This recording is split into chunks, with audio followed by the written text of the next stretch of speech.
आपण पाहत आहात लोकप्रबोधन, सर्वसामान्य जनतेचा हक्काचा न्यूज चॅनल। मालेगाव तालुक्यातील दाभाडी गावात उत्तर महाराष्ट्र रिपब्लिकन पार्टी ऑफ इंडियाचे उत्तर महाराष्ट्र उपाध्यक्ष तथा आंबेडकरी चळवळीचे ज्येष्ठ नेते स्मृतिशेष काशीनाथ नवसा सुपारे अर्थात बापूसाहेब यांच्या निधनाने आंबेडकरी चळवळीवर मोठी पोकळी निर्माण झाली। सोमवार 3 ऑगस्ट 2026 रोजी त्यांचे दुःख निधन झाले। त्यांच्या अंत्ययात्रेस हजारोंच्या संख्येने जनसमुदाय उपस्थित राहून आपल्या लाडक्या नेत्याला साश्रू नयनांनी अखेरचा निरोप दिला। रविवार 9 ऑगस्ट 2026 रोजी दाभाडी येथे बापूसाहेबांचा पुण्यानुमोदन सोहळा व शोकसभा आयोजित करण्यात आली। यावेळी सर्व समाजातील नागरिक, सामाजिक कार्यकर्ते, महिला, नातेवाईक तसेच आंबेडकरी चळवळीतील पदाधिकारी मोठ्या संख्येने उपस्थित होते। बापूसाहेबांच्या आठवणींनी वातावरण भावूक झाले होते। बापूंनी 1965 पासून आंबेडकरी चळवळीत स्वतःला झोकून दिले। कर्मवीर दादासाहेब गायकवाड यांच्या समवेत काम करताना त्यांनी भूमिहीनांच्या सत्याग्रहात सहभाग घेतला आणि तुरुंगवासही भोगला। रासू गवई, DC खोब्रागडे आणि देवराज गरुड यांच्यासारख्या ज्येष्ठ नेत्यांसोबतही त्यांनी सामाजिक व राजकीय चळवळीत महत्त्वपूर्ण भूमिका बजावली। मराठवाडा विद्यापीठ नामांतराच्या ऐतिहासिक लढ्यात त्यांनी हिरिरीने सहभाग घेतला। नवबौद्ध समाजाला आरक्षणाची तरतूद मिळावी यासाठी कायदेशीर तसेच रस्त्यावरच्या संघर्षात त्यांनी योगदान दिले। शोकसभेत विविध मान्यवरांनी बापूसाहेबांच्या कार्याला उजाळा देताना सांगितले, रस्त्यासाठी जागा अपुरी पडते, अंत्यविधीसाठी सुद्धा एवढी अफाट गर्दी होती की त्या दिवशी कळलं की अण्णांचं सामाजिक काम किती भलं मोठं होतं। काशीनाथजी नवसा सुपारे यांचं देहावसन झालं त्या दिवशी माहिती घेतली। प्रचंड गर्दी त्यांच्या अंत्ययात्रेला होती। बापू त्या गावात एक वेगळं असं व्यक्तिमत्व, अत्यंत सौजन्यशील, अत्यंत प्रेमळ, अत्यंत मितभाषी असे बापू। जर आपण म्हटलं गायक आहोत तर बापूंनी स्टँडवर चहा पाजल्याशिवाय कधीच हालू दिलं नाही। हालूच भेटला असेल याच्या वेळेस बापूंनी सुख दुःख या सगळ्या गोष्टींबद्दल विचारपूस केली असेल तर चांगलं कुटुंब, एक आदर्श कुटुंब बापूंचा आदर्श घेण्यासारखं होतं। बाबांनी कमावलेली कीर्ती किती मोठी होती हे त्यांच्या अंत्यविधीच्या वेळी मी अनुभवली। त्यांच्यासाठी फक्त आम्हीच रडत नव्हतो तर दूरवरून गावावरून आलेली माणसं, त्यांचे नातेवाईक ते सुद्धा शोक मनवत होते। इतका सच्चा प्रामाणिक माणूस वर्तमानात असू शकतो याचं उदाहरण म्हणजे बाबा होते। या आंबेडकरी चळवळीतल्या खऱ्या भीमसैनिकाचा सहवास आम्हाला यापुढे लाभणार नाही हे आमचे दुर्दैव आहे। बाबासाहेबांच्या विचारांनी भरणपोषण झालेलं बाबा म्हणजे 8 दशकाहून मोठा बोधी वृक्ष मी माझ्या डोळ्यांनी कोसळताना पाहिला। RTIचे ज्येष्ठ नेते बापू आपल्यातून निघून जाणे हे समाजासाठी नुकसान आहेच, पण आम्हा नातवंडांच्या डोक्यावरचे हक्काचे छत्र हरवण्यासारखेच आहे। बापू बाहेरच्या जगासाठी चळवळीतील एक कडक आणि खंबीर नेते होते, पण घरात आमच्यासाठी ते अत्यंत प्रेमळ आणि मायेची पाझर होते। एक नेते म्हणून त्यांनी उत्तर महाराष्ट्रात RTIचे अस्तित्व टिकवले। त्याच्याबद्दल जर बोलायचं झालं, चळवळीमध्ये असताना मी ज्यावेळेस बोरिवलीमध्ये राहत असताना नाशिकमध्ये आमची गाठभेट झाली आणि त्या कार्यक्रमात त्यांची जी तळमळ पाहिली मित्रांनो, ती खऱ्या अर्थानं ज्यावेळेस तळमळीतले असे नेते समाजामधून निघून जातात, आज देखील या अशा कार्यकर्त्यांची खूप गरज आहे। नेहमीची चळवळ 5 पैशाचे पोस्ट कार्ड पासून गवाई साहेबांचं पत्र असेल तर ते 5 पैशाच्या पोस्ट कार्डवर यायचं। साहेबांचं पत्र असायचं ते 5 पैशाचं कार्ड असायचं। कॉपी तयार निरनिराळ्या आंदोलनामध्ये आम्ही सोबत आहे। ते नामांतराची चळवळ असेल, नामांतराचा मोर्चा असेल। बापूंचा स्वभाव असा होता की ज्या वेळेस ते चळवळीमध्ये जायचे आपल्या आजूबाजूच्या नातेवाईकांचा सुद्धा विचार त्यांच्या डोक्यात असायचा। त्यांमध्ये कानं, राजकारणात केल आणि समाजामध्ये बापू नावाने वावरणारा हा माणूस वयाच्या 82व्या वर्षी गेला। त्या माणसाच्या सानिध्यात मी जेव्हा देवराज गरुड या तालुक्याचे RTIचे अध्यक्ष झाले, त्याच वेळेस काशीनाथ सुपारे यांची सेक्रेटरी म्हणून निवड झाली, त्यावेळेचा मी साक्षीदार। तर 75चा हा काळ आहे। सुपारेंनी देवराज गरुडांच्या गळ्यात ही तालुका अध्यक्षांची माळ घातली। माणसं घालणारा माणूस, त्यांची संपत्ती मात्र खूप कमवली। बापूंचं दुसरं अंग दाखवतो, काशीनाथ सुपारे पट्टीचा गायक होता। शंकरराव कोतुरे आणि ओंकारराव खरेकडे यांचे शिलकरी गाणं म्हटल्यानंतर मागे जे ओढणारे जे असतात त्यांना झिलकरी म्हणतात. हे झिलकरी ऐन वेळेस त्यांनी दांडी मारली. शंकरराव कोथुरे आणि ओंकारराव खरे दाभाडीला आले.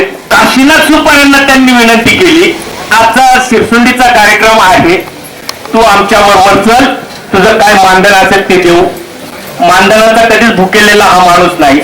हाऊस म्हणून कलाकारी जपणारा हा माणूस, हा अवलिया वेगळाच होता. रात्रभर झील ओढणारा फक्त एकटा हा कलाकार, पट्टीचा गायक, अजून कलापथक नावाचं कलापथक या परिसरामध्ये चालवणारा हा माणूस पंडित सुपारे आणि काशीनाथ सुपारे इथला हा सगळा लेखाजोखा सांभाळायचे. आणि स्वतः म्हणायचे या परिसरामध्ये चंद्रकांत भातनकर, चंद्रकांत इंगळे, अगदी वामनदादापासून इथे गायक येऊन गेले. त्याच्या पथस्पर्शाने ही भूमी पाहून झालेली आहे. इथे राहिलेत वाढले तर त्यांच्या संस्कारामध्ये काशीनाथ सुपारेंनी देखील आमच्या पिढीला गाणं शिकवलं. त्याचं दुःख जाणणारा पलीकडचा माणूस मी बघितलेला नाही. गाव त्यांच्या नावावरती ओळखलं जातं दाभाडी. मला वाटत नाही जसं एखादं जाळं बनवलं जातं, जाळं विणलं जातं, तसं या माणसाने बापूने पाठीवर जरी नसेल पण खांद्यावर सहज हात ठेवून म्हणणार, बाबा ते तेवढं बघून येईल बरं का, ते आपलेच आहेत. म्हणजे इतकं सामाजिक बैठक ज्या ज्या वेळेला कुठे बैठकेला असेल तर त्यावेळेला एक कार्यक्रमाला जातील, परंतु 10 लोकांची तो विचारपूस करतील, असा हा जिव्हाळ्याचा माणूस. मुळात चळवळीतले डॉक्टर बाबासाहेब आंबेडकरांच्या चळवळीचे खंदे समर्थक आणि रिपब्लिकन पार्टी ऑफ इंडिया या अधिकृत पक्षाचे सदस्यापासून मालेगाव तालुक्याच्या सेक्रेटरी पदापासून तागायत उत्तर महाराष्ट्राचे उपाध्यक्ष या पदापर्यंत ते कार्यरत होते. आमच्या तरुणांच्या पुढे विचार जे मांडले गेलेले आहेत, जो आम्हाला बाबासाहेबांनी सांगितले, फुले सांगितले, ते आमच्यापर्यंत पोहोचवण्याचं काम या पिढीने केलेलं आहे, या लोकांनी केलेलं आहे.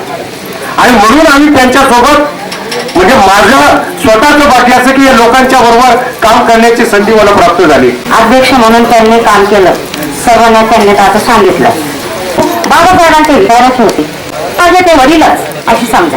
संपर्क त्यांच्याशी माझा आला, प्रत्येक क्षणी काही ना काही नवीन मला त्यांच्याकडून ऐकायला मिळायचं. मग ते धार्मिक असेल, सामाजिक असेल, आर्थिक सुद्धा असेल, कौटुंबिक असेल, कोणताही. म्हणजे गलोकी वाड्या कोळ्याची जमात, त्याच्या पापामध्ये नाही कुणी वाटेकरी होत.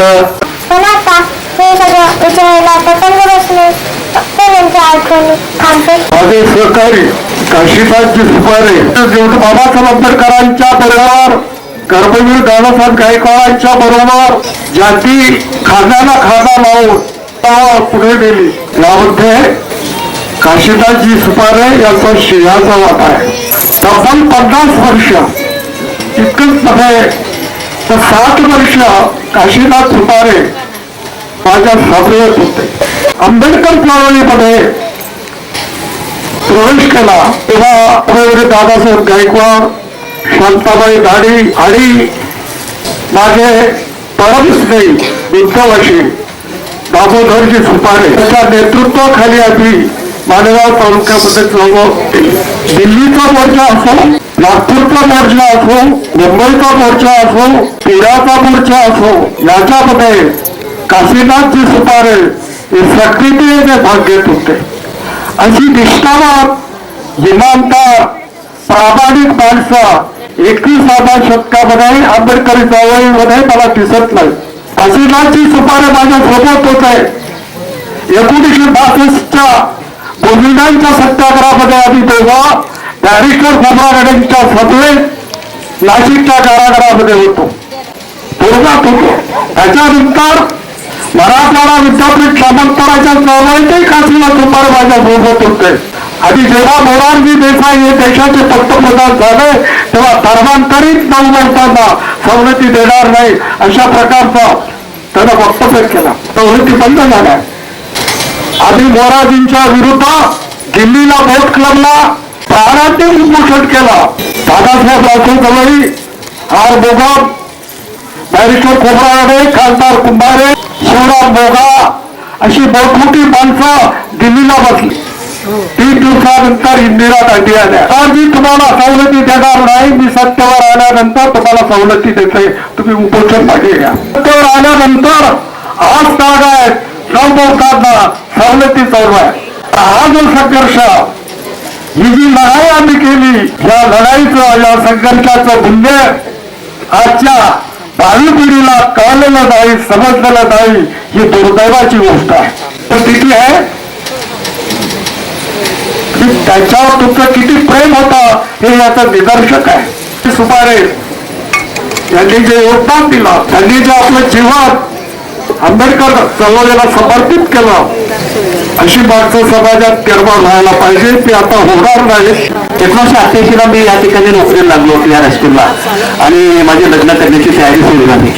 आणि म्हटलं आता काय करायचं, तर माझ्या शाळेमध्ये बापू नोकरीला होते आणि ते सतत आंबेडकरी चळवळीवरती बोलायचे. म्हटलं असा सासरा मला चालेल जो आंबेडकरी चळवळीचा आहे, असा कार्यकर्ता सासरा होत असे चालेल, मुलांना शिकवायची गरजच नाही. कारण राजकारण कुटुंबाचा गाडा पुढे चालत असताना सुद्धा शेवटच्या क्षणापर्यंत आपल्या पांढऱ्या शुभ्र वस्त्रावर एकही काळा डाग लागू दिला नाही, ही खऱ्या अर्थाने बापू. अनेक ठिकाणी अनेक कार्यक्रमांना जाण्याचा प्रसंग येतो. इतकी सारी लोक स्मृतींना उजाळा देण्याच्या म्हणजे पुण्यानुमोदनच्या कार्यक्रमाला उपस्थित नसतात, हा अनुभव आहे. बापूंची कमाई काय आहे, शब्द फार कमी आहेत. हा जनसमुदाय बापूंची कमाई आहे. आंबेडकरी चळवळी बापूंचं कार्य उल्लेखनीय होतं. एक आदर्श कुटुंब कसं असावं या परिवाराकडनं शिकावं. सामाजिक कार्य करत असताना दलित चळवळीमध्ये पूर्णतः झोकून दिलेलं होतं. बाबासाहेब आंबेडकरांचे विचार समाजामध्ये रुजवण्याचं काम असेल, कोणताही संघर्ष असेल, गवाई गटाच्या माध्यमातून मामांचे लहानपणापासून त्यांनी रावाच्या ठिकाणी येऊन समाजाला, परिवाराला दिशा देण्याचं काम केलं. परिमल गेलाय ओस फुल देठी, आयुष्य शेवटी देह तैसा. सुपारे बापू मांडण्यासारखा आप्पाने मला विषय बी नाही. शून्यावर विश्व निर्माण करणं आणि बाबासाहेबांचा चळवळीचा हा हिरकणी चेहरा, अतिशय निडर व्यक्तिमत्व. ची भूमिका जी होती, बाबासाहेबांच्या चळवळीचं बीज त्या मालेगाव नगरीच्या आजूबाजूच्या, आणि बापूंनी बाबासाहेबांची चळवळ एकदम निष्ठावानीपणे निर्माण, अमरदादांच्या सावलीत त्यांनी जलसे निर्माण केलं. त्यांची चळवळ बाबासाहेबांचे पुत्र साहेब आंबेडकर, यशवंतराव आंबेडकरांना, शांताबाई डाणी असतील, प्रवीण दादासाहेब गायकवाड असतील, अनेक विचारवंत त्यांच्या सांगलीत होते, राजा ढाले असतील. हसरा चेहरा त्यांचा, तो हसरा चेहरा त्यांचा डोळा पुढे दिसना, सारी दुनिया मला दिसते, आमचे बाबा दिसेना. बापूसाहेबांच्या अस्थी गंगेत विसर्जित न करता त्या भूमीत पुरून त्या ठिकाणी वृक्षारोपण करण्यात आले. पर्यावरण संवर्धनाचा हा संदेश त्यांच्या विचारांना साजेसा ठरला. स्मृतिशेष बापूसाहेबांच्या आठवणी आणि त्यांनी दिलेला संघर्षाचा विचार आंबेडकरी चळवळीला सदैव प्रेरणा देत राहील. लोकप्रबोधन मराठी न्यूज नेटवर्क, महाराष्ट्र. उपसंपादक वामन शिंदे, मालेगाव.